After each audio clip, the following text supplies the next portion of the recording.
So hi and welcome to my review videos. This time I'm doing the Aukl.panzer Panther. The Aukl.panzer Panther is a tier 7 light tank of the Germans which just added in this patch. Most people hate it, but I love it. I mean, it's amazing. It's like if you are planning to line up for the Leopard 1, I think this is the excellent tank because this tank just feels the same. The only difference is that this tank has armor and the Leopard 1 doesn't. What is good about this tank is, well, first of all, armor. It has one of the best armor for scouts, 85 millimeters sloped armor. That's around 130 millimeters effective armor. I've had lots of bonuses and I've survived shots of tier 9s from this armor if you angle it at a proper angle. The only thing what I don't like about the armor is the gun. It's the turret. It's armor. It's the same turret on the VK 281. Even though it uses another turret, it's just the same. I mean, the only difference between the VK its turret and this turret. Wait a second, so I get the VK its turret up. The only difference is the name. This one is the OSP, and this one is also the OSP, and they are different turrets for some reason. But yeah, you need to grind up the XP again, so you can't use the same XP. So you have to research this turret again for some reason. And then you have a larger variety of guns. The 5 centimeters, of course, is I really recommend for you guys. If you have this tank stock, it looks like this, but this is just stupid. I mean, wow. Never seen such a small turret on a tank. I mean, the only gun what you can mount is the 5 centimeter. You better even don't mount a gun on this tank because this is just horrible. I mean, at the best, what I recommend for you is to save some XP. The XP is 5340. So before, if you're grinding up your VK and you have some free experience, use it on the turret and the tracks. It's, well, 13,000 XP in total, so grind it up already because you don't want to play this tank stock. I haven't even tried it and I don't want to try it because I don't want to use the 5 centimeter gun. Then you have two different guns. The 7.5, some people use it, but nah, I don't like it. You have two different guns. You have the derp gun, you have the 7.5. If you're planning to use the derp gun, it's better to use gold shells and not HE shells, because if you're shooting HE shells on a tier 9, you only do like 30 damage. And the only good thing about this gun, if you're shooting gold rounds and you have the credits to pay it for, I don't have the credits therefore, so I use the 7.5. But if you have the credits, this gun is not bad. I mean, it's 150 millimeters penetration, 350 damage, not a good accuracy, but you're not really sniping in this tank because this tank is more a support tank. This is not a scout tank, by the way. This is a support tank. Use it as a support. I explained in one of my videos, but I will link down in the description, how to use this tank. I'm not going to talk how to use this tank because I already have made another video how to use this tank, so I will link you down in the description therefore. The aiming time is not that horrible. This one is 2 seconds. This one aims really fast, so it's a good thing. The caliber, the rate of fires not that good. It's every 9 seconds. This one is every 4.5 seconds. Although for a scout gun, I must say that a little bit more extra rate of fire could make it a lot better. Then you have the regular AP shells, but are using 160 millimeters penetration. If you're shooting gold shells, sometimes I shoot gold shells in case of emergencies, and that's 220 millimeters of penetration. You can penetrate lots of tanks with that amount of penetration.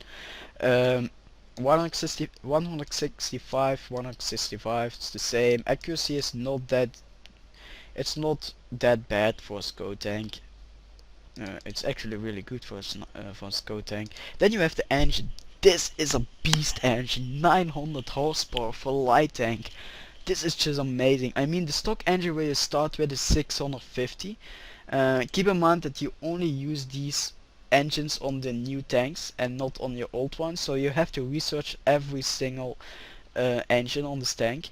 700 horsepower is probably in the second engine that you will have, and then you have the 900 horsepower. The difference between the 650 and the 700 is not that high, but if you're running this 900 horsepower, you will go lots faster. I mean, this tank is maneuverable as shit. I mean, it's like I said, it's like a Leopard, like a mini Leopard. It's like the prototype before you're going to play the Leopard 1. This tank has such a good maneuverability for a German tank. Flat terrain, it goes really fast. It's well, the speed limit is like 60, but you sometimes even reach more. I thought it was 71. It was 71 on the test server, but now it's nerfed to 60. But 60 kilometers an hour downhill, you will easily go 68. Although the only thing I don't like about this tank is if you're driving uphill, it's kind of slow. It feels more like a heavy tank if you're driving uphill. And 900 horsepower with this engine is worth to grind to. Although you need you need 25,000 XP before you can research it, but it's worth every single XP point. Then you have the engine, of course, is a SCO tank. Even though for a SCO tank, I think it's better to use a tier 10 radio. If Wargamers is listening to this, I think a little bit more hit points could become in handy, like 1000 hit points instead of 950, because I'm not used to drive German tanks and only have 950 hit points. I know it's classified as a SCO tank, but I think the extra 50 hit points can make it a lot better. Then what is good about this tank also is the view range. The view range is 319 view range. That's one of the highest view ranges in the game. But you have to know that I'm using improved ventilation and coded optics, and I have a special skill research, so I have more view range. And here another special skill, so I have around 450 view range. That's pretty good. The only thing, and that's what lots of people say, this size, it's a size of a medium tank. It's actually just a Panther with a VK turret on it. The reason why they made this tank is, well, the Germans needed scouts and they didn't have scouts, so what they did is they took a Panther engine, and they were like, well, we're going fast enough, we give them the full opportunity of a normal tank, and they put it a big 75mm on it, and voila, you have the German scout tank. It's the Aukl.panzer. Aukl means scout, by the way. It's German for scout. What I want to say also is, well, I think that's it. The only, well, yeah, this large size, and this tank is, well, #1 priority for the army, because they want to spot you, and well, if you're spotted and Audi notices you, I don't use this as a scout tank, but Audi thinks you're a scout tank and they're going to shoot you, and because of this big size it's easily to hit him. This tank can resist three shots of the big guys, so keep that in mind. And don't use it as a scout tank, use it as a support tank in the beginning of the battle. Use it as a scout tank on the end of the battle. That's when the enemy has around 6 enemies left or something.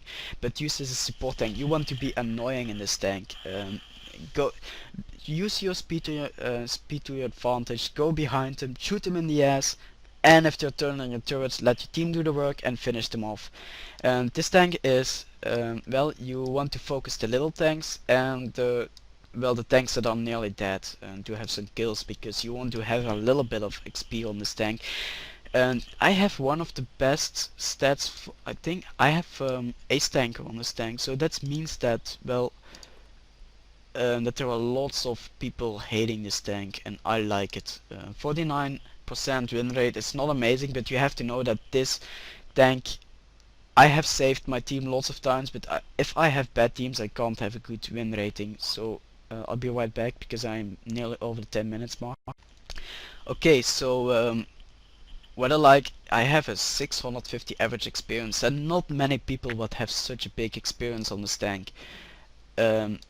well, why? Because they don't know how to drive it. I've made a whole video about it, how to drive an Aukl.panzer Panther, and this is the XP, maximum XP gained on this tank, and this you will see in the gameplay later also. That's 2150 experience, and I survived a couple of battles, but not everything.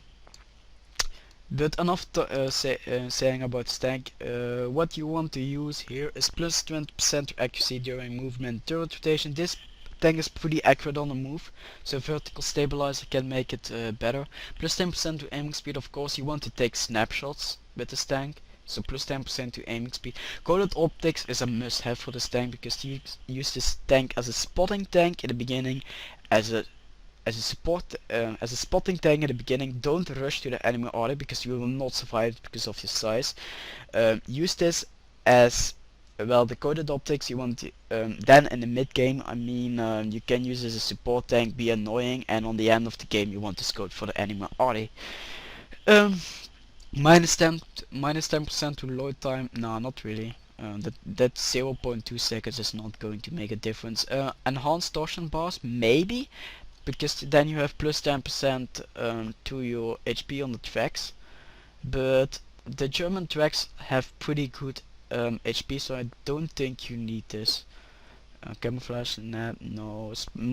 Small sparliner can become handy for the enemy, and it's very cheap. So and improved ventilation class is a must-have also, so you increase a bit of your skills, of nearly every skill. So the first thing you want to research for this tank is recon. Recon is the first thing you want to have, because then you have more, well, spotting range, and you need that for a scout tank.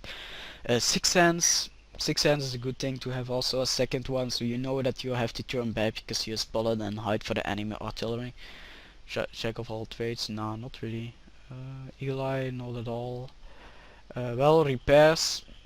Mostly I use a repair kit if my tracks are hit on scout tanks, so I don't think it's worth it.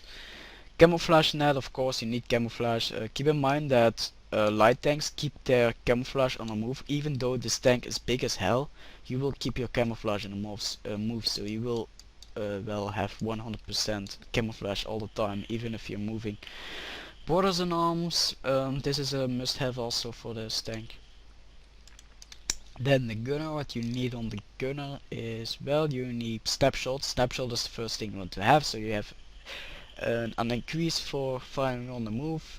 Deadeye, because mostly you're shooting AP shells, and this gun reloads very fast, so Deadeye is a good thing. And not really, although maybe yes, because if your gun is hit, you're not going to snipe with this tank, so you can, well, fire all the time. Design target, designate the target, sorry. Yes, of course, this is must have for scouting. I think you nearly need every crew skill on the gunner. Clutch bacon, of course, you want to have a little bit of maneuverability. This is the first thing you want to research. Or the off-road driver, you can choose what's, well, what you like the most. And this is what I want to say also. This tank is heavy as shit. It's 45 tons. I've had so many scout kills in my Aukl.panzer Panther. Because if you drive this into a medium tank like a T-54, I almost did 500 to 600 damage to him, and he only did like 200 to me. This tank is fast, and if you're ramming with full speed into another tank, you will do lots of damage to him. Controlled impact, I mean, I have well, nearly one-shotted or one-rammed T-50-2s with this tank, and only took like 40 damage to me. Controlled impact will even increase your damage more, and I'm thinking even to keep this tank. I like it so much. Off-road driving, smooth ride, of course you need smooth ride, but that's it. Oops, that's sorry to Skype. Increases view range, of course, extends signal range. You want to research this as the third one. The first one you want to have is situational awareness, so we have more, well, view range.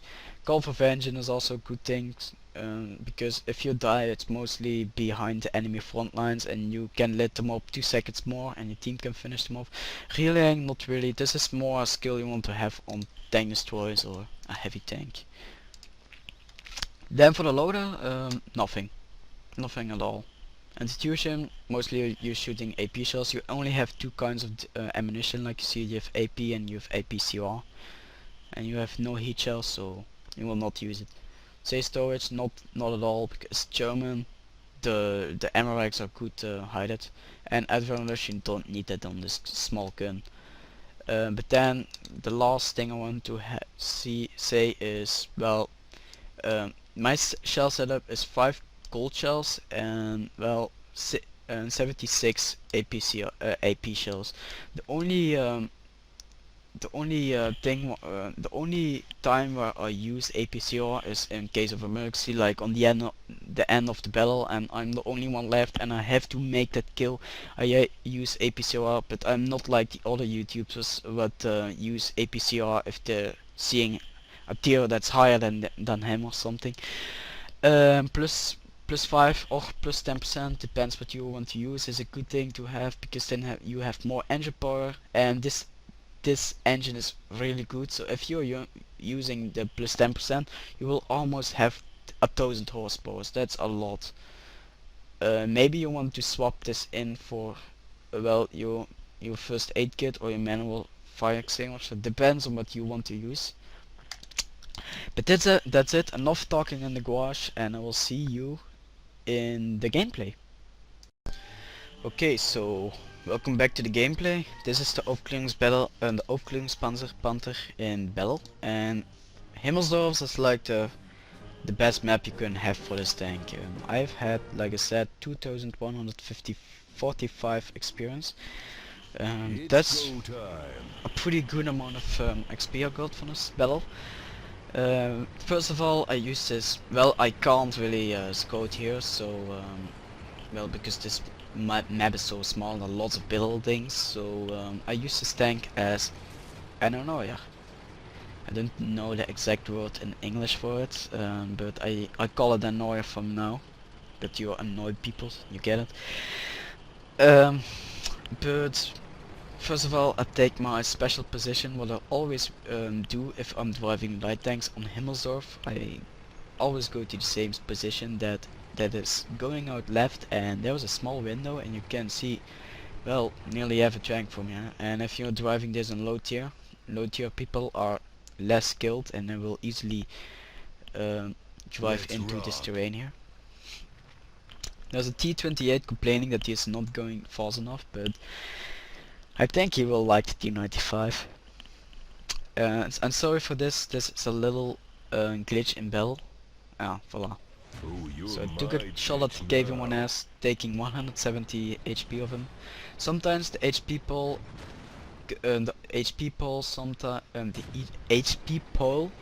sometimes is 200 and sometimes it's only like 90.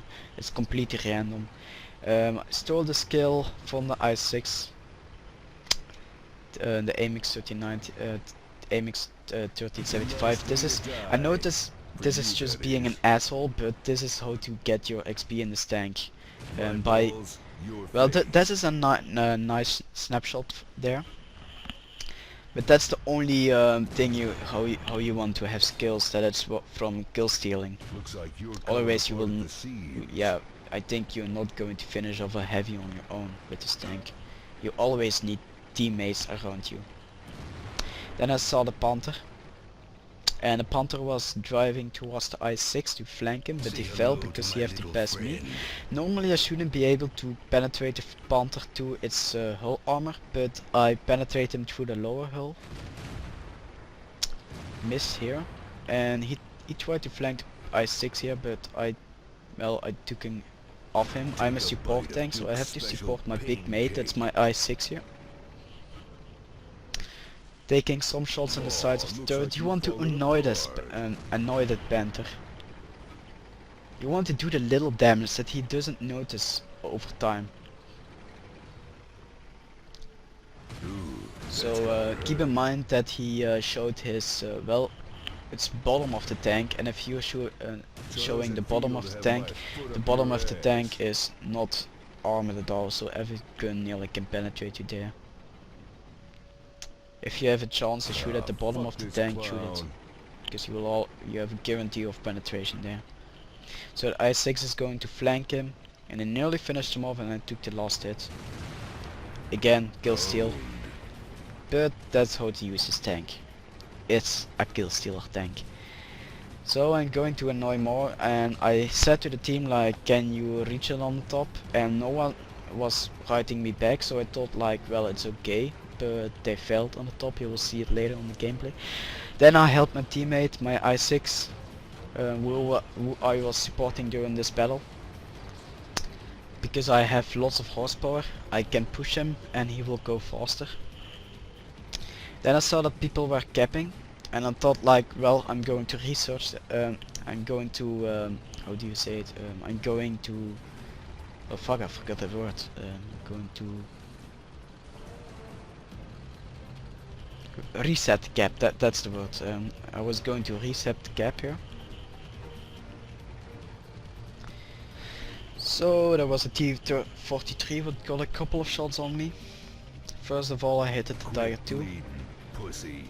So like you see on my timer there, we have a half minute to save the game.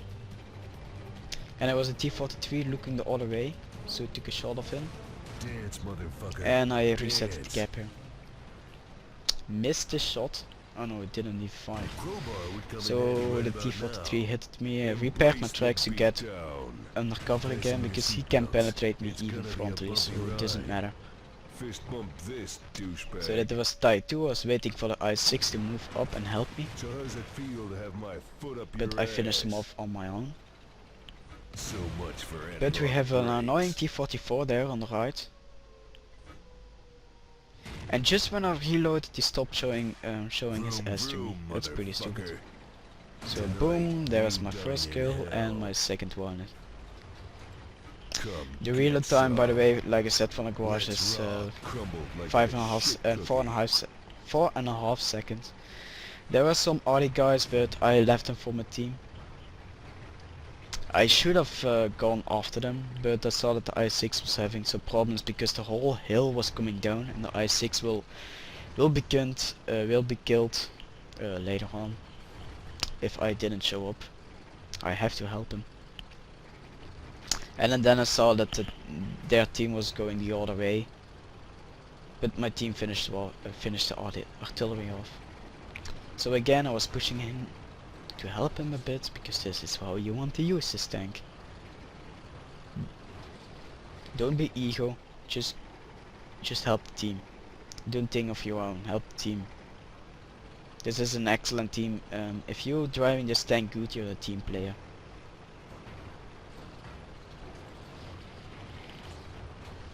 So like you see, I6 normally only goes around 26 to 28 kilometers an hour, and with me pushing he goes 35 kilometers an hour, so he doesn't have to complain.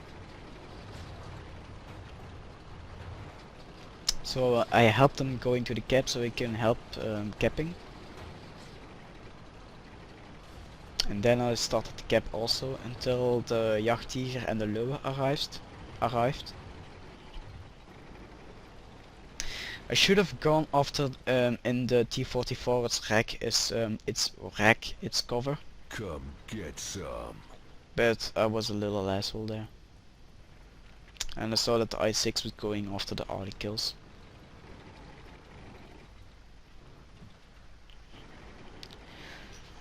I'm going to speed up the spot because, oh, there he is. So I was loading a gold shell here because I saw that we only had two tanks left. There was an I6 and me, and I was 2 shots and I'm dead, and they have big guns, so I was loading some gold shells. This is the case of emergency, what I said. And I was lucky there that the Jagdtiger did no damage to me, otherwise I was dead. So I killed him here, and it was a Jagdtiger, but I couldn't penetrate him even with gold shells. I thought you could shoot through his turret, but unfortunately I failed.